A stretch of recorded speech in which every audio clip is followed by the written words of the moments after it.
toca a mí tratar el contexto, digamos, la situación actual de la gestión del contrato Camisea, pero siempre dentro del contexto de su posible nacionalización, que es el marco que engloba este conversatorio. Todo esto se inicia con un anuncio durante la campaña para la presidencia de la República del partido que finalmente llegó al poder, de que debía nacionalizarse Camisea. No hubo más detalle ni en la etapa de la campaña, ni ha habido mayor detalle en la etapa ya del gobierno de Perú Libre. Cuando se dice vamos a nacionalizar Camisea, cabría preguntarse qué es Camisea. Como lo han mencionado muy bien la doctora Lucía y la doctora Thalía, Camisea es el lote 88, es el lote 56, es el lote 57 y el lote 58.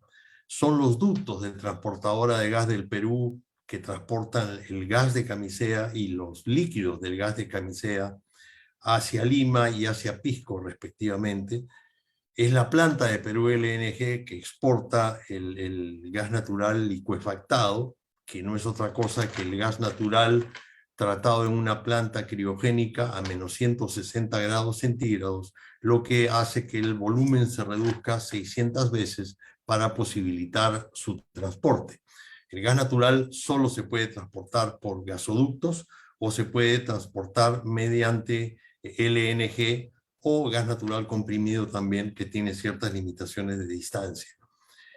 Camisea también son las distribuidoras de gas natural que llevan el gas natural a Piura, de Piura no, pero porque ellos tienen sus propios reservorios, pero sí a 7 ciudades del norte y a 4 ciudades del sur en forma de LNG, y también es la planta de fraccionamiento de Pisco. Cuando se ha anunciado la nacionalización de Camisea, no sabemos o no sabíamos a cuál de todas estas actividades, o si era a todas, las que iban a ser sujeto de nacionalización. Yendo a lo que es la situación actual de la gestión del contrato, que ya en parte han sido tratados por la doctora Ruiz y la doctora Ormaeche, yo resumiría que la historia de Camisea es una historia de éxito. Es una historia de éxito porque es una operación moderna, porque está construida con los modernos estándares ambientales. Actualmente llega a Lima a 1.2 millones de usuarios el gas natural. En el norte, que ha empezado bastante después y que es una operación diferente, un poco más cara, porque hay que llevar el gas no por ducto como llega a Lima, sino por camiones que llevan LNG, lo cual encarece el servicio. Tenemos más de 100.000 usuarios ya, y en el sur tenemos más de 12.000 usuarios. Cuando se hizo el concurso de Camisea, la regalía mínima que establecían las normas peruanas era 15%.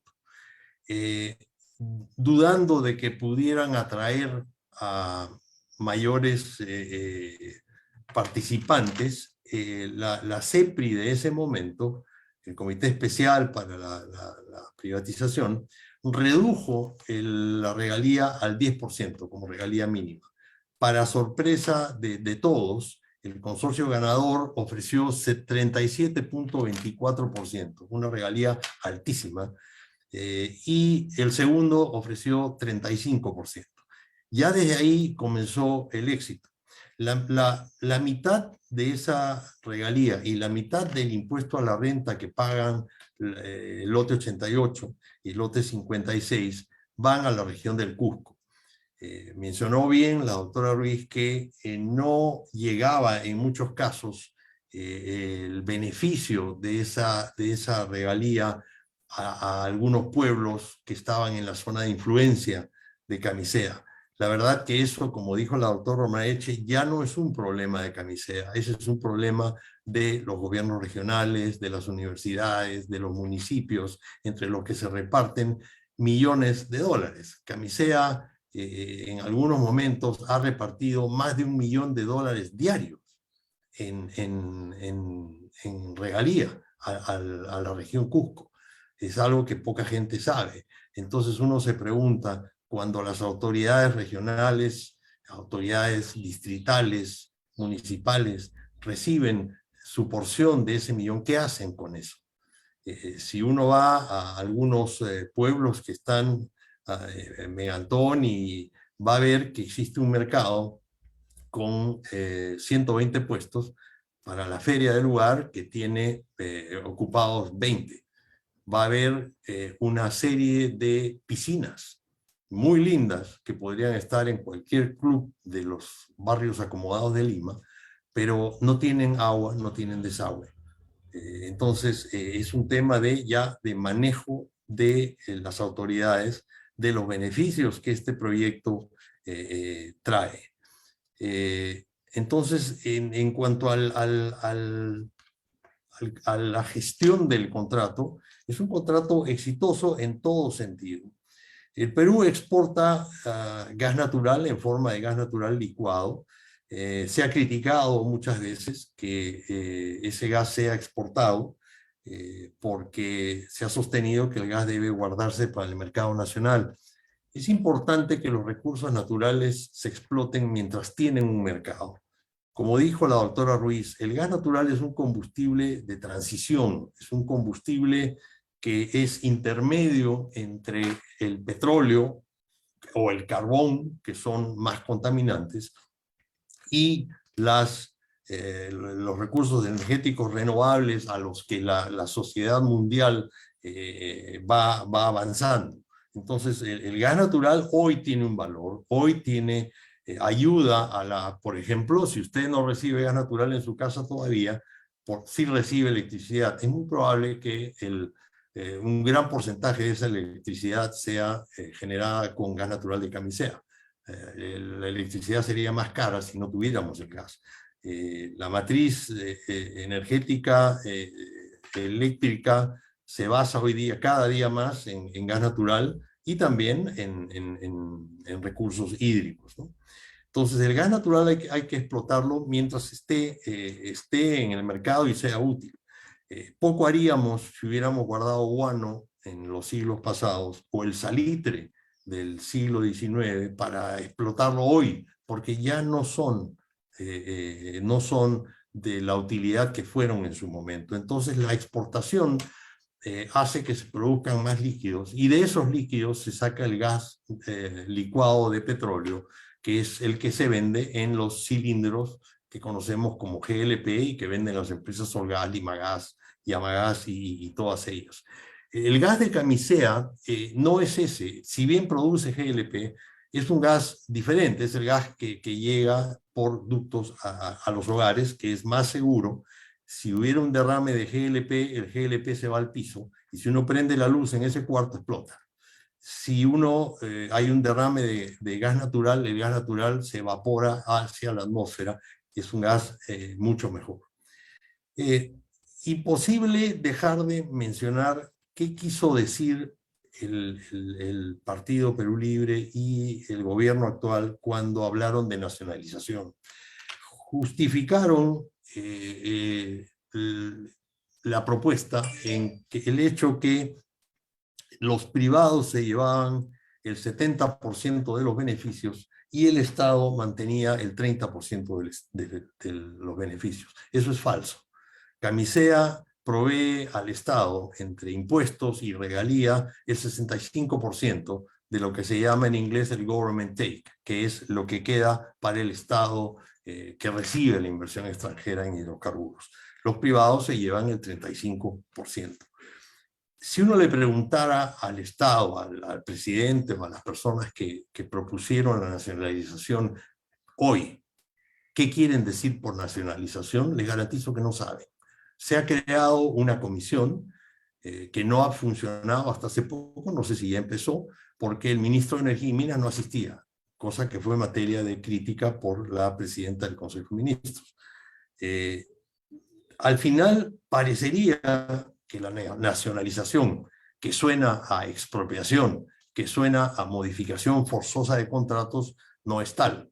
Difícilmente podría ser eso también, porque el artículo 62 de la Constitución prohíbe la modificación unilateral de los contratos y el artículo 70 de la misma Constitución establece reglas muy claras para las expropiaciones y tienen que ser por razones de necesidad nacional declarada por ley del Congreso.